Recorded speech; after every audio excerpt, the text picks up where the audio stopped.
satu jendela berjeruji besi jauh di atas sana. Dinding tebal, tidak ada perabotan, hanya ada tikar dan juga bantal. Bagaimana saya bisa selamat dari sini? Bagaimana saya bisa keluar dari sini?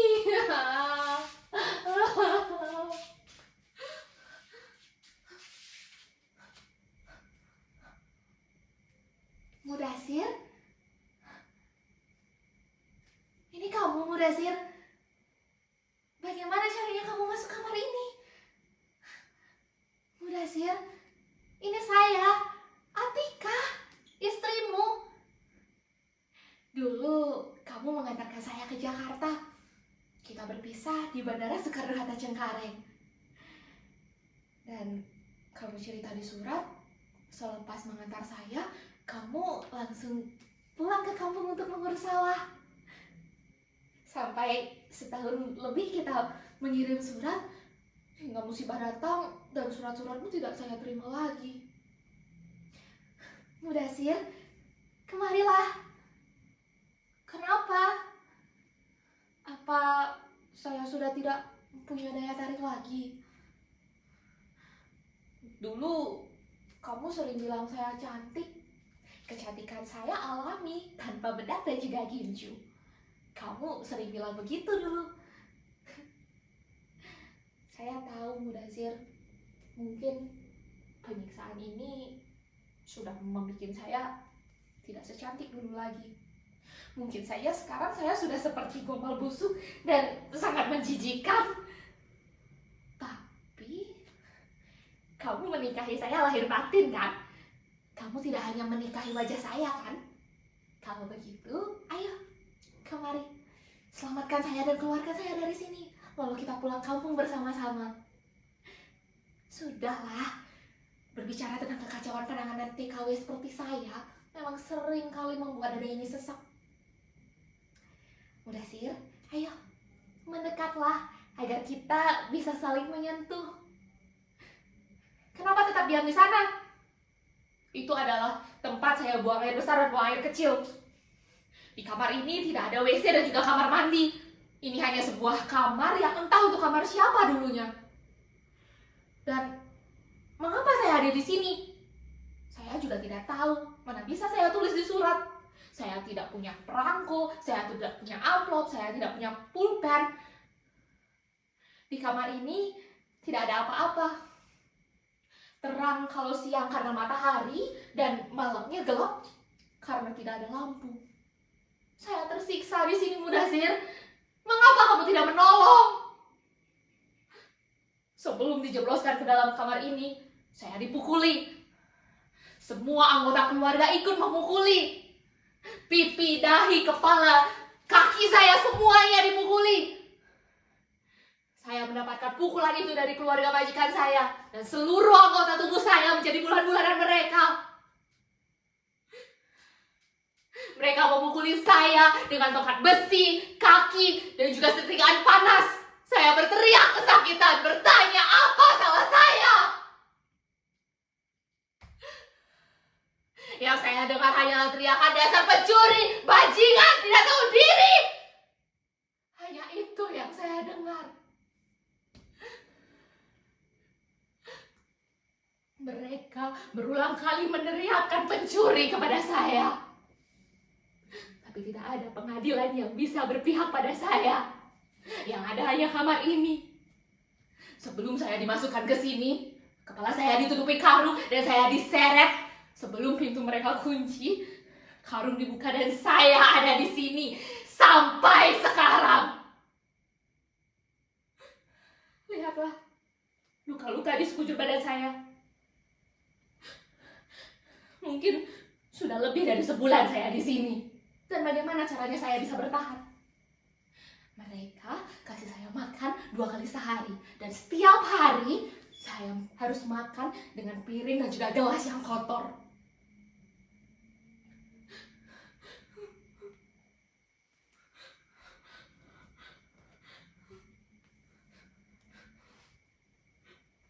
Tapi demi Tuhan, Mudasir, saya bukan seperti apa yang mereka bilang.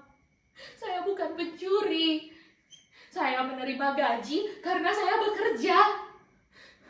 Setiap hari saya bangun subuh untuk membersihkan rumah ini. Saya menyapu, mengepel, mengelap perabotan, mengurus taman. Saya sendirian di rumah sebesar ini. Seluruh pekerjaan baru selesai sekitar pukul 9 malam. Itu pun tidak selalu begitu. Jika ada tamu yang datang, saya harus melayani mereka. Dan saya harus masak tengah malam jika tamu berminta untuk makan malam. Tapi tidak apa-apa. Semuanya saya lakoni dengan tulus ikhlas. Saya tahu Mudasir, sebagai pelayan yang datang dari negeri seberang, mana mungkin saya berani untuk menuntut macam-macam di sini. Yang harus saya lakukan adalah bekerja dengan rajin, sehingga nanti bisa diperoleh upah yang banyak. Setahun saya bekerja, kamu tahu sendiri kan? Sebagian uangnya saya tabung, dan sebagian lagi saya kirim ke kampung. Dan kamu juga menulis di surat bahwa sudah menerima kiriman ringgit dari saya. Kontrak kerja selama 5 tahun, saya bertekad di ujung tahun kelima, saya pulang dengan membawa ringgit yang banyak. Dan kita bisa membeli beberapa petak sawah untuk modal hidup di masa depan.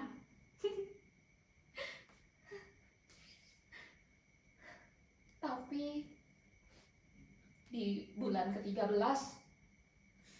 majikan lelaki saya datang ke kamar saya. Nampak mabuk dia. Waktu itu sekitar pukul 11 malam. Dan di rumah sebesar ini hanya ada kami berdua. Karena nyonya majikan dan anak-anaknya sedang berlibur di rumah famili di luar kota. Dia masuk kamar saya, menutup pintu, dan duduk di tepi ranjang menatap saya dengan mata yang dalam. Buru-buru saya bangkit dan duduk di tepian ranjang. Saya menatapnya dengan heran. Saya tidak sempat bertanya. Lebih tepatnya, saya tidak berani bertanya karena terperanjat. Ya, saya tidak sempat bertanya apa maksudnya untuk masuk ke kamar saya. Tapi sebagai perempuan, naluri saya bilang, ada sesuatu yang tengah menggoda majikan saya. Dan dia menatap saya dan memberi isyarat agar saya berbaring di sampingnya. Saya menggeleng. Saya tidak mau melakukannya. Kemudian dia melotot dan memberi isyarat tangan lagi agar saya segera berbaring di sampingnya. Saya tetap menggeleng, tubuh saya gemetar, dan dia bangkit. Saya pikir dia akan menerkam saya, dan saya siap untuk memukulnya jika hal itu terjadi. Tapi untunglah hal itu tidak terjadi, Mudasir. Dia berdiri, berjalan menuju pintu, menatap saya dengan tatapan mata menyala, keluar dari pintu dan menutupnya dengan keras. Kemudian saya mengunci pintu dan menangis hingga subuh. Saya sangat bersyukur kepada Tuhan karena saat itu tidak terjadi apa-apa atas diri saya. Ya, saya selamat dari perkosaan majikan saya.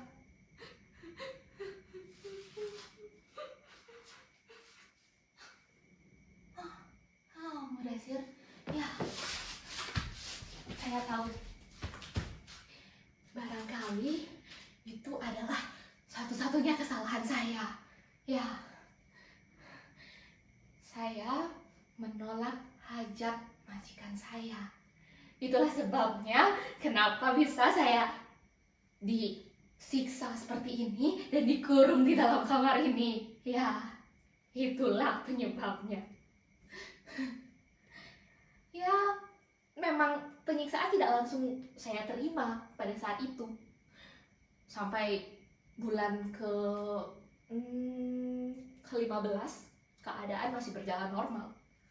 Sampai akhirnya majikan lelaki saya mengeluh hilang uangnya. Dan siapa lagi yang bisa dituduh di rumah itu selain saya? Tamparan dan pukulan mulai saya terima dari nyonya majikan dan juga anak lelaki mereka. Saya dipukuli, saya diteriaki bahwa saya pencuri.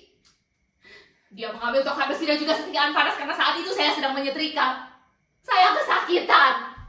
Mana sudi saya mengaku sebagai pencuri karena saya memang tidak mencuri.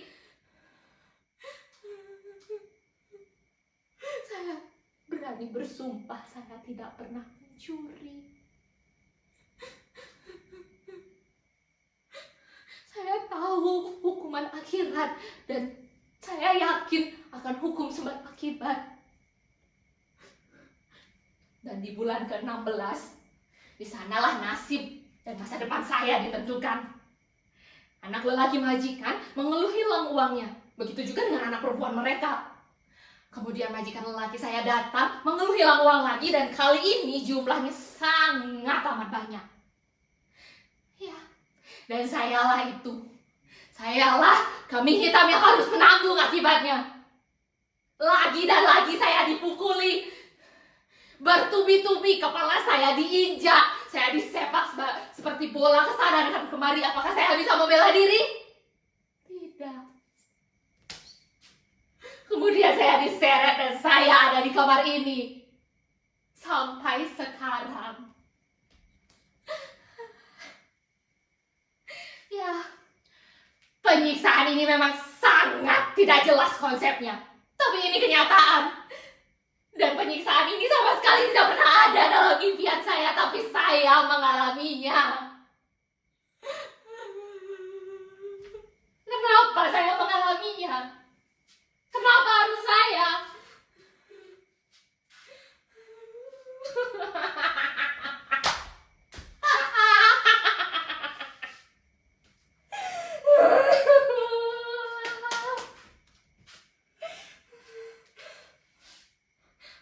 Tapi ada apa sebenarnya dengan mereka? Ada apa sebenarnya dengan majikan saya? Bukankah dulu mereka adalah bangsa yang sangat-sangat bersaudara dengan kita? Dan sekarang mereka adalah bangsa yang menampung banyak sekali pekerja dari Indonesia. Kita dulu adalah saudara serumpun yang senantiasa menjaga sopan santun. Dan mereka tentunya belajar banyak dari kita. Mereka sempat mengangkut cendekiawan muda dari Indonesia untuk mengajari mahasiswanya di sana. Dan dalam tempo pendek, mereka menjadi bangsa yang kaya raya. Mereka lebih maju daripada kita, dan tentunya mereka tidak akan mau lagi belajar dari kita. Mereka mulai menanam modal di mana-mana dan menerima modal asing. Mereka membuka kasino, dan hasil pajaknya yang besar digunakan untuk membangun negeri jiran ini. Iya, semua tahu. Para pejudi sebagian besar datang dari Indonesia. Dan itu artinya uang dalam jumlah banyak mengalir dari Indonesia untuk membangun negeri ini. Mereka jadi bangsa yang sangat kaya raya dan juga disegani Barat karena lahir banyak diplomat handal. Tapi mereka sadar mereka tidak punya yang namanya kesenian dan juga kebudayaan asli. Semuanya berasal dari negara tetangganya, Indonesia. Maka dari itu, mereka mengangkut seniman-seniman dari Indonesia. Tugasnya adalah untuk membuat kesenian baru agar bisa diakui asli dari tanah mereka. Tapi apakah setelah itu mereka cukup? Tidak. Mereka nekat mencuri flora, fauna, dan juga kebudayaan dari negara tetangganya. Selangkah demi selangkah, kawasan negara tetangga menjadi bagian dari mereka. Ya, mereka akui semuanya karena mereka berpikir mereka adalah orang kaya yang bisa membeli segalanya dengan uang. Ya, jika saja semua perkaranya itu berhenti sampai masalah curi-mencuri kesenian, mungkin saja saya tidak tersiksa seperti sekarang. Tapi mentalitas orang kaya baru sedemikian rupa sudah mulai meracuni setiap warga di sini. Mereka beranggapan bahwa para pekerja yang bekerja untuk mereka adalah budak yang bisa mereka siksa dan juga bisa mereka bunuh jika sudah melakukan kesalahan atau tidak mau menuruti hajat seronok mereka. Mereka beranggapan bahwa mereka adalah pemimpin Romawi, pemilik ribuan budak, dan berhak untuk membunuh semua budaknya itu. Aduh. Mudasir, kenapa? Tidak percaya dengan cerita saya? Demi Tuhan, Mudasir, saya masih setia dengan kamu. Nyata atau tidak, khayalan atau tidak, laki-laki satu-satunya bagi saya adalah kamu. Saya berani bersumpah saya masih suci, Mudasir. Kesucian saya seperti Dewi Sinta. Dan janganlah kamu menjadi Rama yang meragukan kesucian Sinta. Mudasir, saya masih suci. Dan saya yakin saya tidak pernah berkhianat denganmu. Oh iya, mak bapak bagaimana? Encok bapak apakah sudah sembuh? Waktu itu saya sempat mengirimkan uang kan? Seharusnya uang itu cukup untuk membelikan bapak tablet-tablet asli dari dokter, bukan eceran dari kios rokok kan? Emak bagaimana? Apakah asmanya sudah hilang? Saya sempat mengirimkan alat hisap untuk mengobati asma emak kan? Pakailah, jangan ragu. Lagi pula, selain obat itu dan juga alat-alat itu, saya mengirimkan uang yang sangat banyak kan? Seharusnya itu sudah cukup untuk membeli tablet-tablet asli dari dokter yang sangat paten. Bukan tablet-tablet kodian yang dijual murah. Dengan tablet itu, emak pasti bisa langsung sembuh. Ya, saya yakin itu. Mudasir, tunggu sebentar ya. Sepertinya ada orang datang. Siapa di sana? Tolong saya. Ada manusia di sini. Tolong. Tolong saya. Kenapa tidak ada yang menolong saya? Lagi dan lagi saya tidak ditolong. Saya ditinggal sendirian di sini. Tolong saya. Siapapun di sana, tolong saya. Ada perempuan di sini.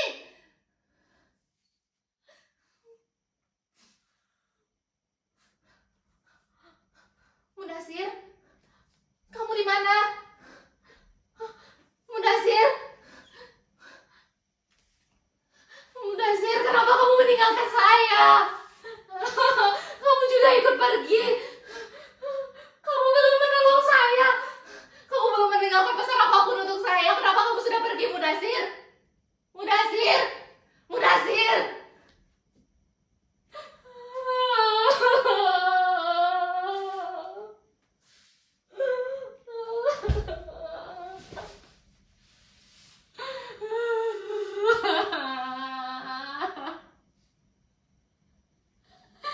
Tidak ada yang menolong saya. Saya dilupakan. Bahkan bayangan suami pun ikut meninggalkan saya. Sampai kapan saya harus di sini? Kapan saya akan ditolong? Kapan saya akan dicari oleh orang-orang? Sudah berapa ratus kali saya meminta tolong.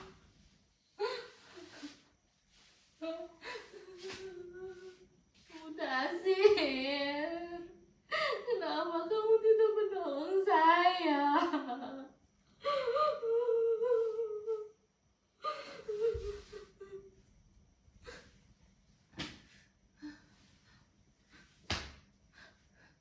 Saya sudah lelah meminta tolong.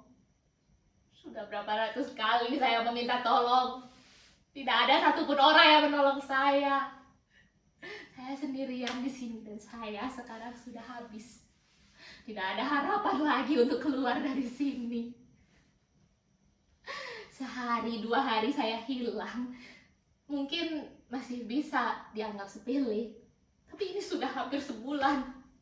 Seharusnya itu sudah cukup membuat masyarakat curiga bahwa telah terjadi pembunuhan. Ya, pembunuhan. Semua yang saya alami ini adalah pembunuhan. Tapi bukan pembunuhan tubuh, melainkan pembunuhan mental dan juga pembunuhan politik. Dan saya belum rela mati sebelum saya bisa menceritakan segala peristiwa yang saya alami di sini. Ya, Akan saya ceritakan segalanya, semuanya. Siksaan dan juga penderitaan yang saya alami di sini. Bahkan sampai hal-hal yang paling rinci. Kepada siapapun yang mau mendengarkannya, saya akan ceritakan dengan sangat-sangat rinci.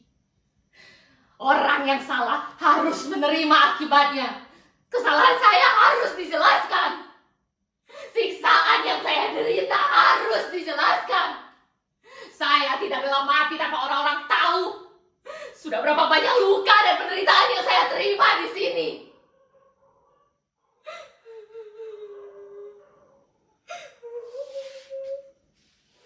Saya sudah dibunuh. Saya sudah dihabisi di sini.